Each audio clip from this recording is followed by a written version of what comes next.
साथियों, जैसे ही इंटीग्रेशन का क्वेश्चन सामने आता है या किसी भी टॉपिक का क्वेश्चन सामने आता है तो हमारे दिमाग में एक बार तुरंत आता है कि हम इसमें कौन सा फॉर्मूला अप्लाई करेंगे। देखिए, हर क्वेश्चन में कोई भी फॉर्मूला डायरेक्ट अप्लाई नहीं हो सकता। हमें उसमें कुछ अलग से जरूरी जो रिक्वायरमेंट है पूरी करनी पड़ती है, उसके बाद वो क्वेश्चन आगे बढ़ता है। फिर फॉर्मूले का पता चलता है कि अच्छा, अब ये फॉर्मूला काम आ रहा है। यहाँ जो क्वेश्चन दे रखा है, root cot x plus root tan x D x equal to के tan inverse tan x minus one upon root two tan x plus C, ये पूछ रहा कि के की वैल्यू क्या होगी। अब इसने भले ही क्वेश्चन पूरा इस तरीके से दे दिया, आधा आंसर भी आपके सामने है और ये के की वैल्यू पूछ रहा, तो इंटीग्रेशन तो पूरा हमें करना ही है इसका।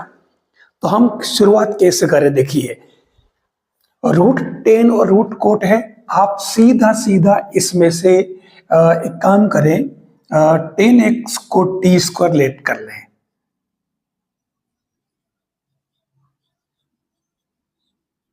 टी स्क्वायर ये क्या बनेगा आपके, sec square x D x equal to two t d t. ठीक है, अब जैसे ये हमारे सामने आया, अब इसको थोड़ा और आप आगे बढ़ा लो, ये बन जाएगा one plus tan square x D x equal to two t t. ये जो क्या जरूरी रिक्वायरमेंट है वो पहले करनी पड़ेगी। तो वन प्लस, अब आप टेन एक्स को टी स्क्वायर ले रहे हो तो ये आपके क्या बन जाएगा, देखो t four d x equal to two t d t. यानी आपके सीधा सीधा डी एक्स क्या आ गया, two t upon one plus T four D t. यानी हम डी एक्स की वैल्यू निकाल चुके हैं। अब हम अगर इसको नाम दे दे आई, तो देखिए ये आई क्या बनेगा, ये बन जाएगा, क्योंकि कोट एक्स है, आपने टेन एक्स को टी स्क्वायर लेट किया है, तो टेन एक्स को तो आप लिख दे ओनली टी, कोट एक्स को लिख दे आप वन अपॉन टी, ये आपका प्लस एज इट इज, ये एज इट इज, और डी एक्स की वैल्यू आप क्या पुट करेंगे, two t upon one plus T four, और ये डी टी। तो ये क्या बना आपके, सीधा देखिए इस टू को तो आप ले ले बाहर, ठीक है, फिर यहाँ इसमें क्या बना, इसका एलसीएम ले लो, तो ये बनेगा one plus T square upon T और one upon one plus T four D T. एक टी से टी ये कैंसिल हो जाएगा, ठीक है। तो अब आपके पास में क्या बचा, ये बन रहा है आई इक्वल टू टू, और integration one plus T square तो बचा ऊपर, ठीक है। आप इसको भले सिंप्लीफाई साधारण उत्तर में लिख दें, फर्क कुछ नहीं पड़ रहा है, T four plus one D T. देख लीजिए हमारे पास में फाइनली ये टर्म आ गई है। अब हमें इसका इंटीग्रेशन करना, क्या याद आ रहा है आपको कौन सा फॉर्मूला अप्लाई करना पड़ेगा? अभी भी कोई फॉर्मूला डायरेक्ट अप्लाई नहीं हो रहा है, हमें इसमें क्या करना पड़ेगा, ऊपर नीचे टी स्क्वायर से डिवाइड करना पड़ेगा, ठीक है। तो ये बनेगा आपके आई इक्वल टू टू, और ऊपर तो बन जाएगा one plus one upon T square D T, और नीचे क्या बना आपके, T square plus one upon T square. अब कुछ नजदीक पहुंचे हम फॉर्मूले के, फॉर्मूला तो बिल्कुल सिंपल वाला यूज हो रहा है, लेकिन इसमें काम थोड़े बड़े करने पड़ रहे हैं। देख लीजिए एक्स्ट्रा जो है, ऊपर तो है आपके one plus one upon T square, ये आपके डी टी, नीचे हम एक काम करें, टी स्क्वायर में माइनस टू अंदर रख रहा हूं और प्लस टू बाहर रख रहा हूं, यानी दो प्लस किया और माइनस किया। अब इसमें ये भी ध्यान रखना पड़ेगा कि ये प्लस का टू अंदर रखना है या माइनस का, ये पता कैसे चलेगा। देखिए एक बात आपको अगर पता हो तो x plus one upon x, अगर आप इसका होल स्क्वायर करें, और दूसरा है x minus one upon x, इसका होल स्क्वायर करें, दोनों में फर्क किया, इसमें तो आएगा प्लस टू प्लस 1/x², और इसमें आएगा x² माइनस 2 1/x²।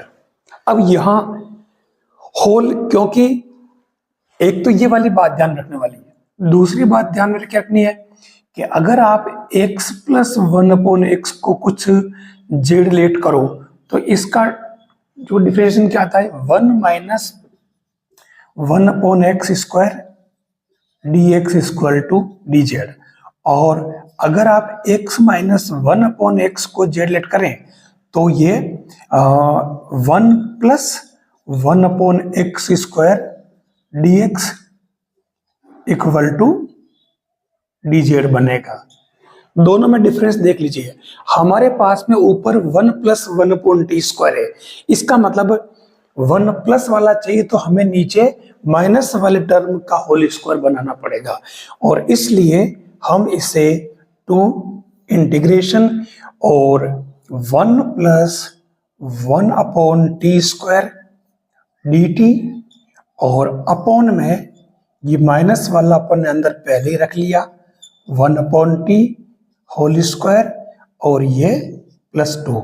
अब देख लीजिए आप, ये जो टर्म यूज किए अपन ने, सेम इसी तरीके से अगर मैं इसमें 1t माइनस 1/t को जेड लेट करूं, ठीक है, तो ये क्या बन जाएगा, आप देखो सेम लिख दो पहले पूरा, कोई बात नहीं, 1 plus 1/t² dt equal to dz, ठीक है।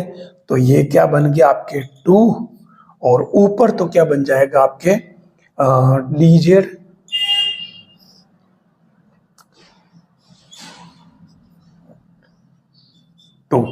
dz/z² प्लस 2 बन जाएगा। अब आपको याद आ रहा होगा कि कौन सा फॉर्मूला अप्लाई करना पड़ेगा। फॉर्मूले का नंबर अब आया, देखो आप, अभी तक अपने कोई भी फॉर्मूला अप्लाई नहीं किया,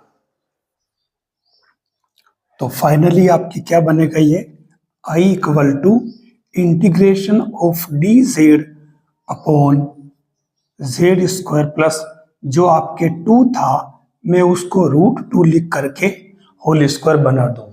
अब इसमें कौन सा लग रहा है फॉर्मूला, फॉर्मूला लग रहा है आपके integration of dx upon x² plus a²। तो ये क्या बना, 1/a tan inverse x/a plus c, ये फॉर्मूला इसमें अप्लाई हो रहा। तो फाइनली आंसर क्या आ जाएगा आपके dz, तो ये बन जाएगा क्या, 1/√2, और ये tan inverse z/√2 plus constant यानी कि c। तो अब आप वैल्यू पुट कर दीजिए वापस, 1/√2 tan इनवर्स, और ये क्या बनेगा देख लीजिए। अच्छा, आपके वो 2 पहले चल रहा था, वो 2 छूट गया है, ठीक है, अगर ऐसे अगर चुके तो गड़बड़ हो ही जाएगी, ठीक है। तो ये क्या बना आपके z 1/√2, तो आप पढ़ा रहने दीजिए, और z की वैल्यू आपकी क्या थी, किसको लेट किया था अपन ने, z ये लेट किया था अपन ने t माइनस 1/t को। तो ये क्या बन जाएगा, इधर तो आपके ये 2 था, तो ऊपर बच जाएगा √2, और फिर ये tan इनवर्स, और क्या बना t² minus 1/t plus c।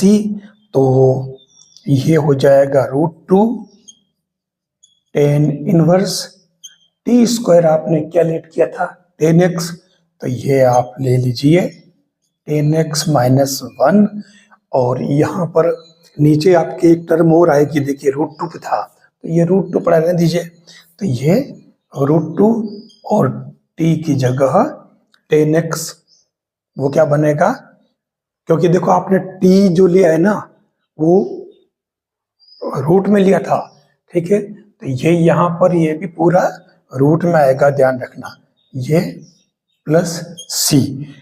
Finally आपके पास ये आंसर है। अब आप इससे कंपेयर कर लीजिए, तो आपके k की वैल्यू क्या आई, √2। वैसे ये आंसर अपने पास में पहले आइडिया लग चुका था, लेकिन मैंने जानबूझ करके यहाँ पर इस 2 को छोड़ दिया था, क्योंकि ऐसी गलती अपन अक्सर करते आए हैं। तो इसलिए अगर ये 2 छोड़ देता तो यहाँ पर k की वैल्यू हमारे क्या बनती, 1/√2। ये 1/√2 भी आपको अक्सर ऑप्शन में मिल जाया करता है और हमारा आंसर रॉन्ग हो जाता है, तो हमें ऐसे ध्यान रखना पड़ेगा। फिर देखिए ये जो फॉर्मूले है, इसमें जो फॉर्मूले काम आ रहे हैं खास तौर से, जैसे मैंने एक फॉर्मूला यूज किया, अगर यहीं पर थोड़ा सा चेंज कर रहा हूं मैं, अगर यहाँ dx अपॉन ये बन जाता x² प्लस a² का रूट बन जाता, ठीक है, तो ये क्या बनता, कुछ नहीं, सीधा सीधा log ऑफ x प्लस करके और ये x² प्लस a² बना दो।